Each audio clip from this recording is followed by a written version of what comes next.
de hecho el día de hoy vamos a hacer, como les dije, valga la redundancia, participativa.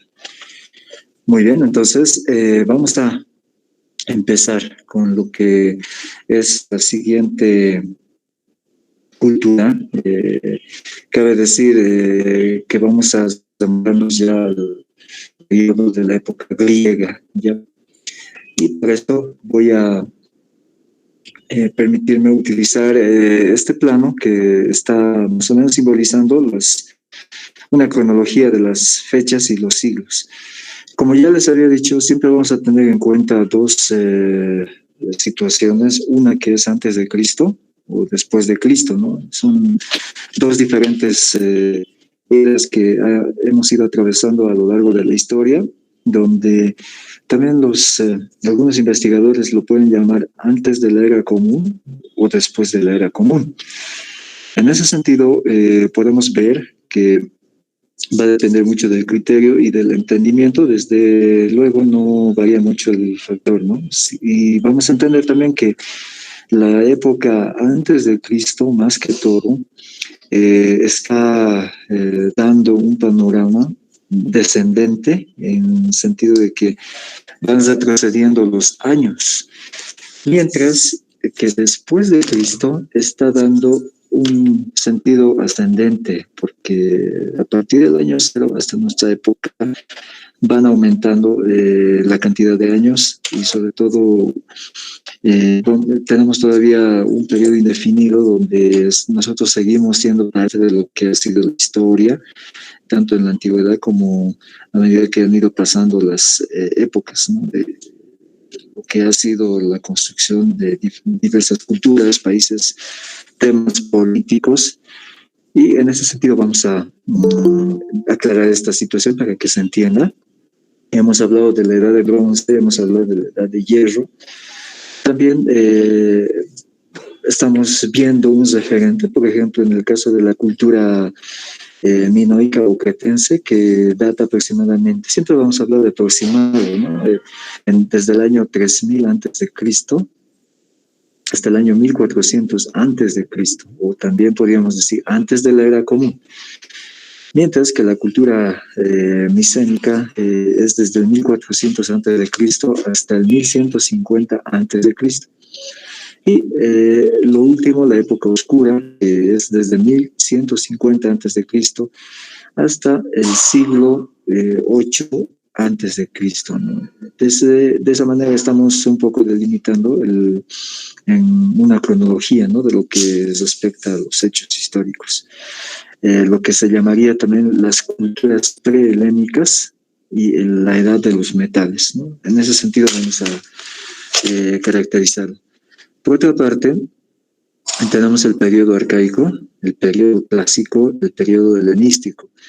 Y también las características de estos periodos han sido, por ejemplo, en el periodo arcaico, desde el siglo VIII a.C. hasta el siglo V a.C. Estamos retrocediendo las fechas, ¿no? Posteriormente, el periodo clásico comienza desde el siglo V a.C. hasta el siglo directamente IV a.C. Mientras que el periodo helenístico se extiende desde el siglo IV a.C. hasta el siglo II antes de Cristo. Y a todo eso se le ha denominado cultura helenística, donde se ha suscitado una serie de guerras médicas. Vamos a explicar eso un poco a medida que vayamos desarrollando. También vamos a un poquito destacar el dominio que tuvo en ese momento Alejandro Magno, y también la conquista donde directamente el periodo helenístico entró en decadencia con el dominio de los romanos, ¿ya? Entonces, de aquí ya vamos a empezar a hacer un poquito el tema participativo, y de acuerdo al orden que está registrado en la lista, vamos a empezar con Diego Cabrera, por favor. Si puedes leer esta primera parte del mundo griego, puedes activar el micrófono y luego vamos a pasar a la explicación. ¿Lo leo, profe? Sí, exacto. El mundo griego. Grecia está al sur de la península de los Balcanes. La rodean los mares Egeo y Jónico. Los griegos la llamaban Muy bien, entonces vemos que el país de Grecia, que es en la actualidad, está rodeado, bueno, en este caso de un mar, es un aspecto donde ellos tienen una posibilidad de progreso. Aparte de eso, también la mayoría de las personas está empezando a organizarse. Vamos a tomar en cuenta el tema de cultura. Como cultura, también directamente están empezando a tejer su propia historia, pero vamos a seguir viendo cómo se suscita esta situación. Por un lado tenemos los grupos sociales en los cuales ellos se van organizando, ¿no? Por ejemplo, la primera parte que son los ciudadanos, hay una siguiente parte que es más abajo, donde la cual vienen los extranjeros, posterior a esto los esclavos. Cabe señalar que los esclavos no eran considerados ciudadanos.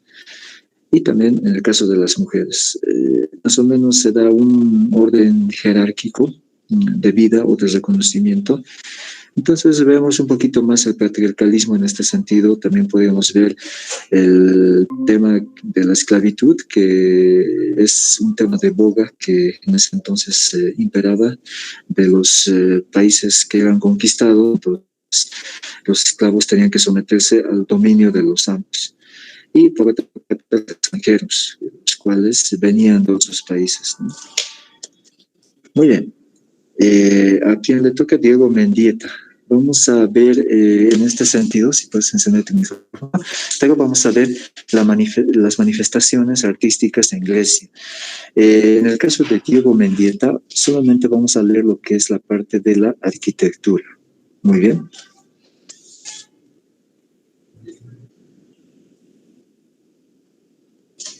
Diego, ¿estás ahí? Sí, aquí estoy, dicen. Muy bien, la parte de arquitectura. Ya. Destacaron los templos donde se sucedieron tres órdenes constructivos: dórico, jónico y corintio. En ese sentido, en el tema de la arquitectura, ellos más que todo contribuyen con el tema del arte, ¿no? Y ahí está de moda en ese entonces lo que es el arte dórico. También vemos el jónico y el corintio. Vamos a estar viendo también algunas referencias en el tema ilustrativo de lo que ha significado estos tres tipos de arquitectura que ellos desempeñaban en su época, ¿no? Ahora vamos a continuar con José Alexander. Si podemos leer, por favor, la parte de escultura.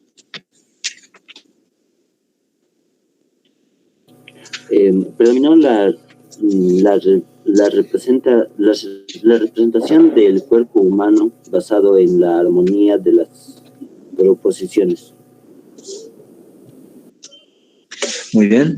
Entonces, como ustedes verán, el tema corporal significaba para los griegos un modelo de seguir porque querían ver en esencia la naturaleza humana y más que todo esto los reflejan en la escultura, ¿no? Donde ellos pueden directamente manifestar el arte. El cuerpo humano les llama la atención de muchas maneras y no es como el día de hoy lo podemos ver como un cuerpo flaco, tal vez con medidas exactas, ¿no? Que se manejan en el campo del modelaje, sino directamente podemos ver el tema corporal en el sentido que ellos más que todo caracterizaban lo que en ese momento era su modelo a seguir, ¿no? Y las esculturas vamos a ver que no tienen un aspecto exacto lo que en el día de hoy en nuestros estándares se puede determinar, sino más que todo ellos tenían,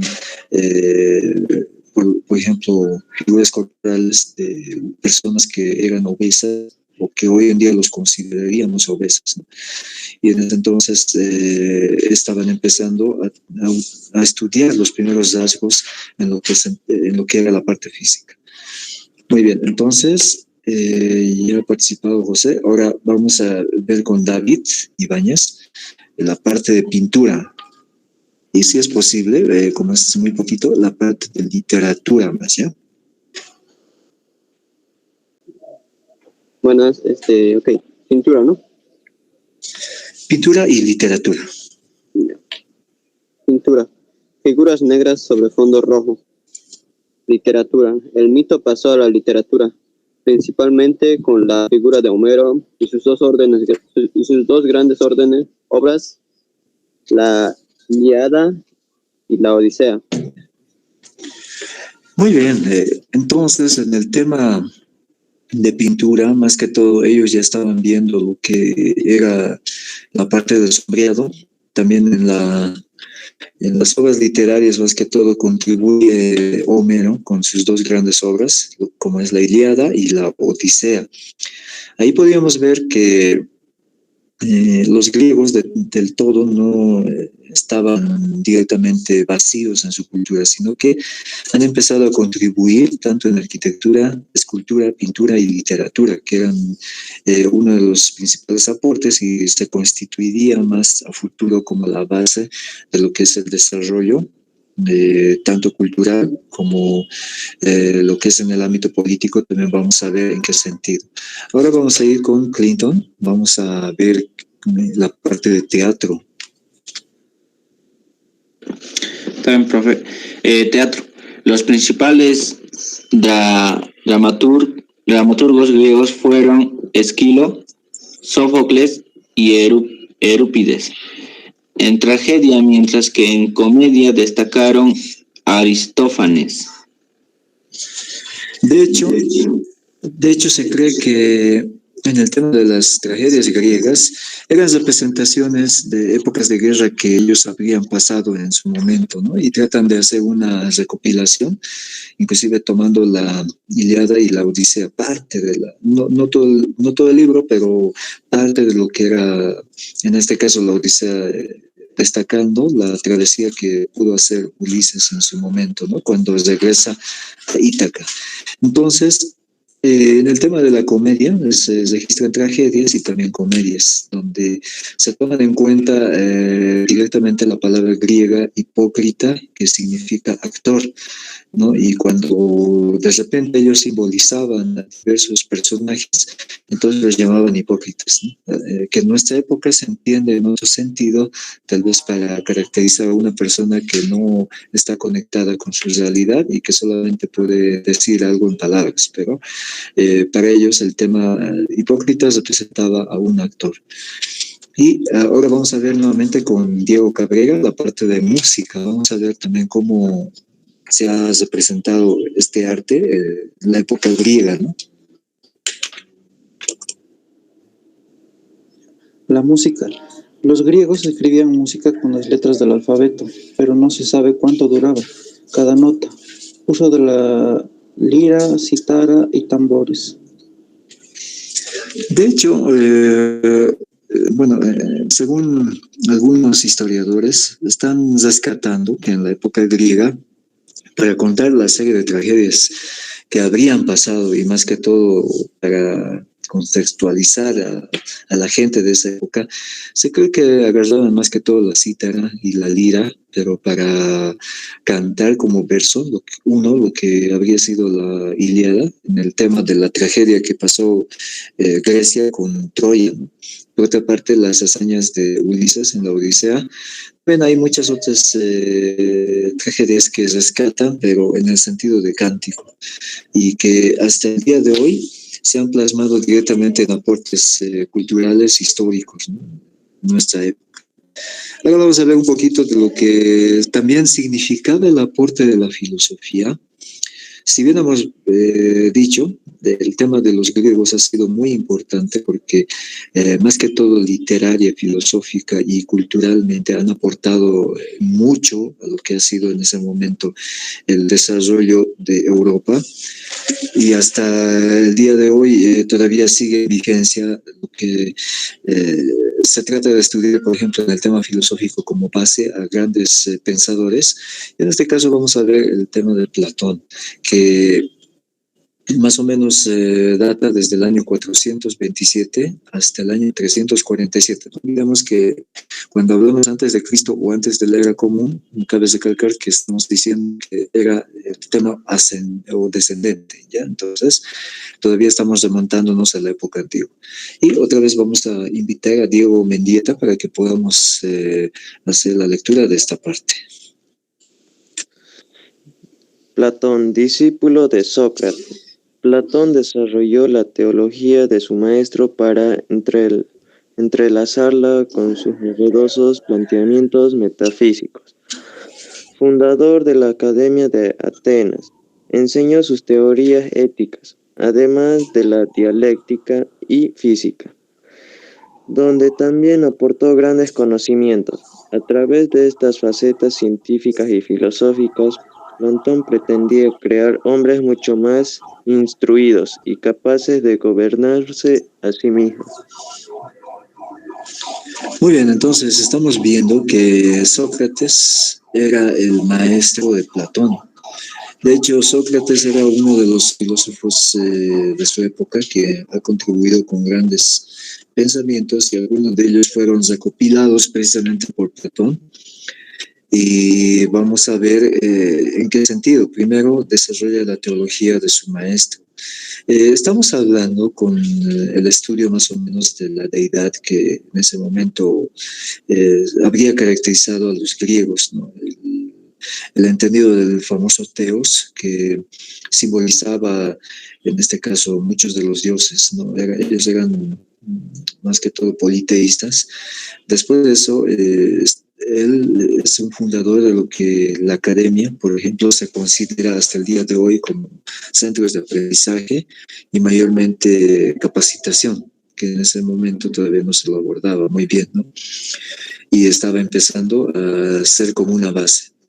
Las teorías éticas que también se desarrollan en el campo laboral, y ustedes también lo van a ver a medida que vayan desarrollando su vida, más que todo. Y también el tema de la dialéctica era un tema que en ese momento era muy práctico, porque no olvidemos que la dialéctica viene de dos palabras griegas precisamente, como es en este caso, el dia, que simboliza dos, y el logos, que más o menos caracteriza el hablar.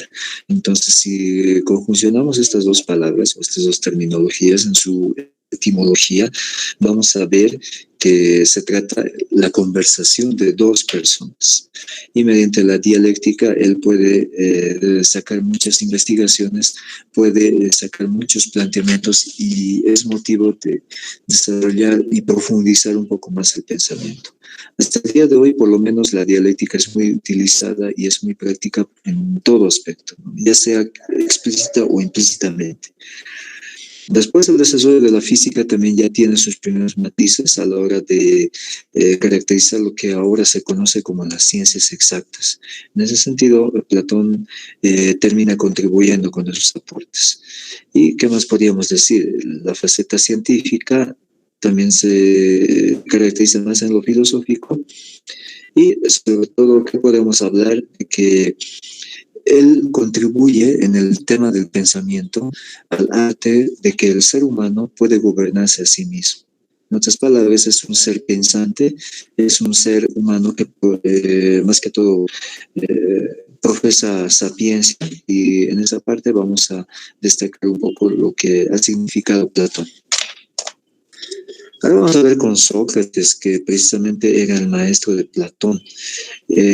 Sócrates, cabe señalar que, bueno, data desde el año 470 hasta el 399 antes de Cristo.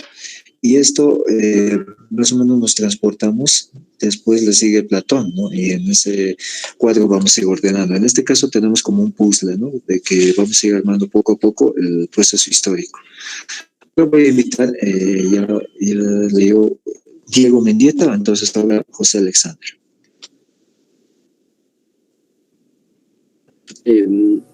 Discípulo de Sócrates, Platón desarrolló la tecnología de su maestro para... ¿Leo Sócrates? Sí, por favor, sí. Sí. Sócrates nació en Atenas, fue uno de los filósofos griegos más importantes. A él se deben los cuestionamientos sobre el razonamiento mismo, además del método socrático, que permitía a los pensadores preguntarse sobre su propia conducta hasta llegar a planteamientos más ciertos y perdurables. Fue maestro de Platón, quien siguió sus claves filosóficas y las desarrolló. Muy bien, entonces podemos ver, el método socrático era muy interesante, que hasta el día de hoy no sé cuántos de nosotros todavía lo ponemos en práctica. Si no nos hemos dado cuenta alguna vez de esto, es muy interesante, sobre todo cuando nos preguntamos en cada momento, porque de una curiosidad de repente nace una nueva faceta del conocimiento. Así como te preguntas, también puedes tener muchas respuestas. Entonces, en ese sentido, él desarrolla este método como no solamente en el tema de buscar la verdad, sino también lo que hoy en día conocemos como la autocrítica, podría ser un elemento muy indispensable de lo que significa, en este caso, el desarrollo de la conducta humana. Entonces, Sócrates, a su época, está muy adelantado en este aspecto y sobre todo desarrolla muy bien este tema, ¿no? Que hasta nuestra época todavía lo podemos poner en aplicación. Ahora vamos a ver con otro personaje muy importante, Aristóteles, ¿no? Vamos a ver qué es lo que ha pasado con Aristóteles. Sobre todo, ha sido el maestro de un hombre que posteriormente se consideraría o habría hecho un imperio, ¿no? Era el consejero más que todo de un hombre muy importante, pero en este momento no lo voy a mencionar. Vamos a ir desarrollando con este aspecto. Aristóteles más o menos data la existencia desde el año 384 al 322 antes de Cristo. También era considerado como uno de los padres de la biología, pero también de la lógica. En este caso vamos a analizar también aspectos importantes de la vida de Aristóteles. Vamos a ir con David Ibáñez.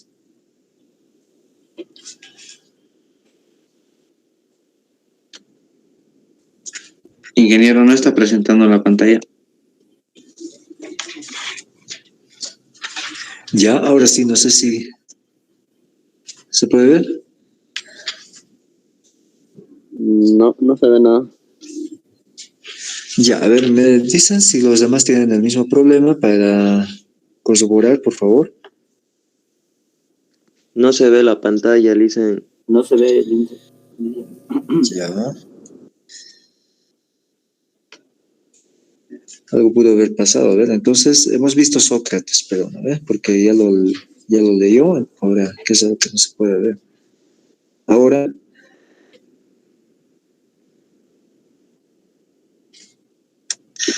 Nada, profe.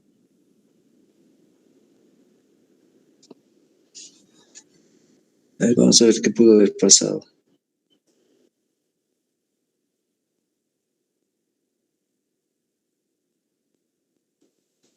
¿No está compartiendo? Ya, otra vez tengo que hacer esto, ¿no? Ahora sí. Sí, ponga todo el pantalla.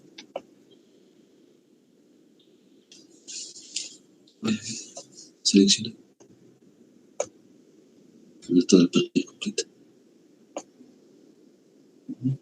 Permitir. Por tiene que ser Chrome, tiene que ser más fácil. Ah, ya. Muy bien, ahora me indican si se ve la pantalla. Se dicen, Ahora sí se ve. Muchas gracias. Entonces, vamos a continuar. Estábamos en Aristóteles y justamente estábamos con David Ibáñez. Aristóteles. Considerado el padre de la biología y de la lógica, Aristóteles funda la historia del conocimiento en Occidente. Su legado consta de más de 200 textos en los que teoriza y desarrolla ideas en torno a 7 ámbitos del conocimiento distintos. La creatividad y profundidad de este filósofo, excelente en su escritura y en la complejidad de sus planteamientos, no solo propuso un paso adelante en el pensamiento de la antigua Grecia, sino que muchos pensadores posteriores basarían sus postulados en las ideas y experiencias que dejó el gran Aristóteles. Muy bien, entonces Aristóteles ya desarrolla lo que es la etapa de la biología y la lógica. Y esto es parte de lo que es la historia, no solamente en Grecia, sino también en Europa entera, en lo que habría significado el conocimiento en Occidente, ¿ya? Y él nos deja mucho material. De hecho, son 200 textos donde más que todo él se adentra en lo que es el conocimiento como la esencia misma en el ser humano. También está tocando aspectos importantes, ¿no? En el tema de la creatividad, la profundidad. Él es un hombre muy, como podríamos decir este término, es muy práctico, pero aparte de eso, es muy espontáneo. Esa es la palabra correcta, la manera de plantear su filosofía, ¿no? Y esto hace que pueda aportar con muchos postulados y vamos a ver algunas, más que todo, de los aportes a posterior, ¿no? Durante el desarrollo de lo que significa la cultura griega. Ahora vamos a ver de Tales de Mileto, que es un hombre que habría vivido desde el 624 al 546 a.C. Esto es algo cortito, pero vamos a ver primero Tales de Mileto y luego vamos a ver Pitágoras de Samos, que este es otro filósofo muy importante que data directamente del año 569 hasta el año 475 a.C. Entonces voy a invitar a Clinton para que podamos leer primero de Tales de Mileto y posterior a eso de Pitágoras de Samos.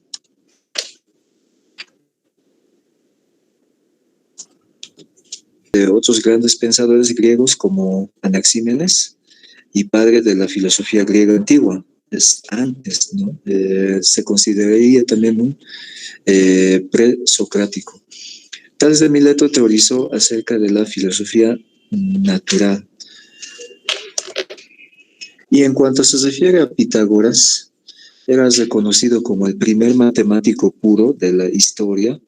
Los aportes de Pitágoras han sido fundamentales en los ámbitos de la filosofía.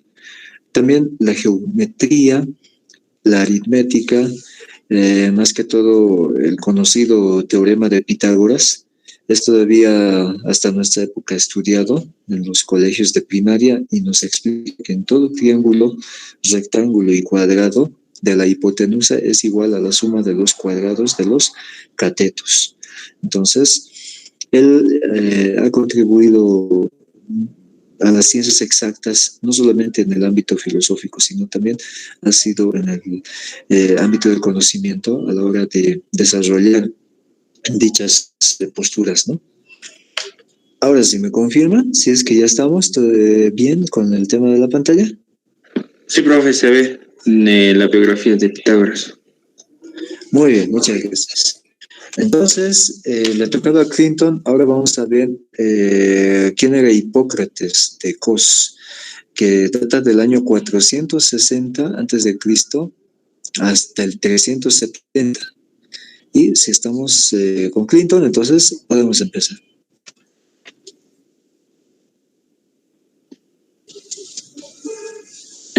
Ya. Hipócrates de Cos fue el que ejerció durante el llamado siglo de Pericles.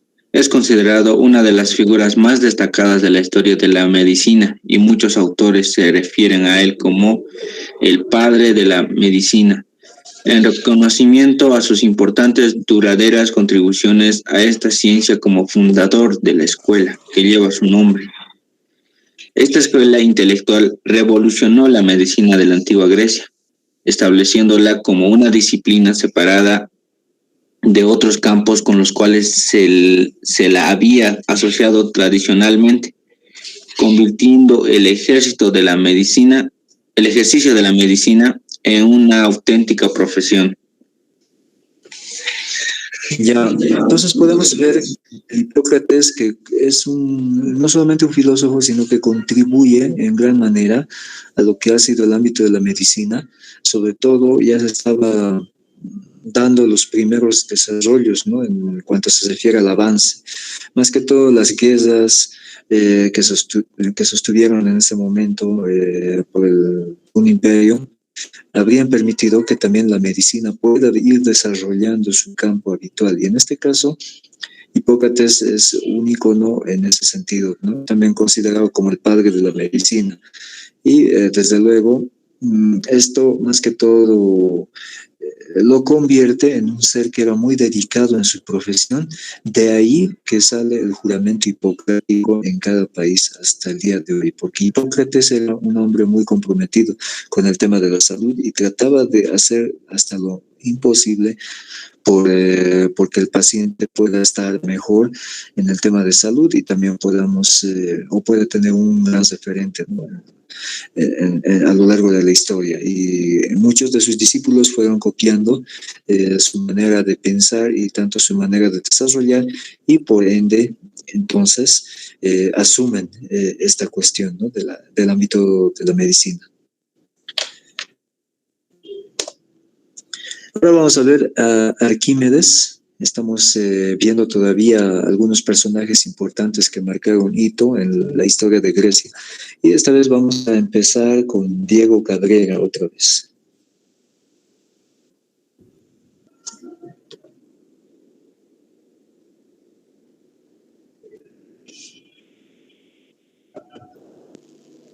Arquímedes, físico, inventor y matemático griego. Nombre: Arquímedes de Siracusa. Reconocido por el principio de Arquímedes, tornillo de Arquímedes, hidrostática, palancas. Sus campos eran la matemática, la física, la ingeniería, la astronomía, inventos. Arquímedes nació en el 287 a.C. en Siracusa, Sicilia. Su padre era conocido como Fidias, un astrónomo sobre el que nada se conoce. De joven educó en Alejandría, Egipto. Entonces, vamos a ver que Arquímedes no era cualquier persona, sino que en ese momento, en su época, ya estaba de moda la educación en la escuela de Alejandría, en Egipto, ¿no? Y él, de hecho, se habría educado ahí y cada uno que menciona, por ejemplo, o escucha hablar de Arquímedes, siempre lo va a relacionar en el ámbito de las matemáticas, tanto en la física, en la ingeniería, en la astronomía y muchos inventos que pudo haber desarrollado en su época. Entonces este hombre ya va poniéndole una pincelada muy especial a lo que significaría el mundo de las ciencias exactas, ¿no? Que hasta ese momento todavía empezaba todavía a desarrollarse. Entonces, era también un aporte muy importante de Arquímedes. Ahora vamos a ver con Heródoto de Halicarnaso, ¿no? Que es otro pensador que también ha contribuido en su momento al desarrollo de la cultura helenística o también podríamos llamar la cultura griega. Este hombre más o menos es del 484 antes de Cristo al 425 antes de Cristo. Y vamos a ver cómo se habría destacado, ¿no? Entonces, ¿a quién le toca? A Diego Mendieta. ¿Empezamos, Diego? Aunque destacó más bien por su labor como historiador, también fue un importante geógrafo de la antigua Grecia. Debido a la sucesión de guerras en aquella época, fue un geógrafo poco viajero y explorador, por lo que su obra se basó fundamentalmente en otros viajeros y exploradores. Por lo que su obra se basó en otras fuentes y en las observaciones de otros autores. En sus textos y escritos describe con exactitud las características geográficas de los pueblos. Dejó también un legado cartográfico importante, como una ecúmene que representaban Europa Central, Asia y parte del continente africano. Ya, en el tema de Heródoto, por ejemplo, él es un neto explorador, le encantan los viajes y sobre todo a medida que va explorando diversas tierras, diversos panoramas, lo que él habría podido rescatar y ver, entonces se destaca como un geógrafo muy importante de la época. Vamos a decir que hasta nuestro hasta nuestra época actual, se siguen todavía utilizando como bases todos los materiales que él habría dejado en su época, ¿no? Como parte de la geografía. Y en el tema de los legados que él dejó, por ejemplo, las cartografías que ya se empezaban a desarrollar, y de hecho, para los griegos, la planicie de la Tierra todavía no estaba bien en claro que era como una esfera, sino que empezaron a llamar planeta porque ellos entendían que en ese momento la superficie de la Tierra era plana y por ende entonces cuando el navegante se ausentaba, no decían que estaba en tierra o en mar firme, sino que se podía estrellar al precipicio, ¿no? En ese sentido, entonces, Heródoto ya empieza a palpar más o menos las primeras luces de lo que significaría el aporte a lo que es la geografía y la cartografía, ¿no? Muy bien, entonces, hasta aquí vamos a terminar o concluir este avance del día de hoy y vamos a estar retomando nuevamente el día de mañana a la misma hora y también esperemos de que siempre ustedes puedan seguir investigando cualquier otra duda, ya lo saben, también vamos a tratar de responder al máximo. En ese sentido, simplemente agradecerles y pedirles de que se puedan conectar el día de mañana. Si es que el ingeniero está ahí, entonces tal vez puede